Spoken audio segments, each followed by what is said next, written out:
Hi, this is Ingvar, and I have quite an amusing game for you to go over. Very recently I had the game Richard Reti with white against Max Euwe in the Staunton Gambit, and here we have another game between Euwe and Reti. This time the colors are reversed, but the result is the same. And if you remember the first game, Reti sacrificed 2 rooks. Let's see what happened in this game. And it was played in the same year. So Euwe's white, he opened with e4.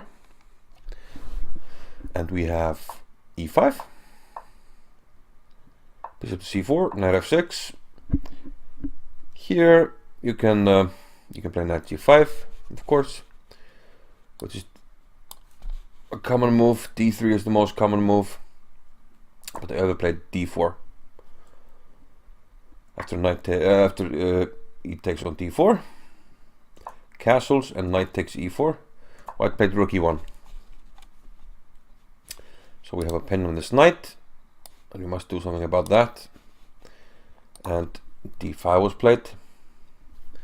And this is well-known theory that has been played many times. Bishop takes on d5, and queen takes d5. So white sacrifices the bishop, but for what? Well, knight to c3. This utilizes the pin on this pawn. Here the most common move is queen a5, but queen h5 is also an option. But Reti goes with the most common move, queen a5. I'm not sure what the situation was at the time, but this is very well known. Now the most common move is knight takes on e4. However, Euwe didn't go for that. So knight takes e4 is the most common variation here, when play usually continues bishop e6. That's why it's threatening a nasty discovery here. So bishop e6 would block this e-file, and after knight g5, queenside castles, white regains the pawn here on e6, and material is equal. This is well known, bishop d6 and bishop g5. You will find hundreds of games from this position. But instead of knight takes e4, Euwe went with knight takes d4, which is not as common, and probably that's because white has to sacrifice a piece here. Reti took on d4, knight takes d4, and now queen takes d4 from Euwe. If white were to play rook takes on e4, then the knight can drop back to e6, and we got 3 pieces against 2, so we win a piece. So Euwe tries to maintain the pin on the knight on e4, takes on d4, and now he's threatening to regain the piece with a nice development advantage, but of course black tries to hold on to the piece. And now the problem is you can't regain the piece if you play f3. There's a nasty skewer on the queen, bishop to c5, and the queen drops. The black queen is protecting the bishop, so white can't utilize the pin on the knight. So you can't play f3. So Euwe tried bishop to g5, but then queen c5, allowing the check on d8, but it turns out it's not dangerous as black just plays king f7. Euwe took on e4, played rook d1, and now, despite white having, somewhat active pieces, his rooks are on the open files, and the queen is in the enemy camp, and the good bishop. In a way, you're still lacking firepower. There's no knight to give a check. There's no white squared bishop to threaten this king on the diagonal. So white is lacking firepower. Reti played a practical move. He gave back an exchange here. He played bishop d6.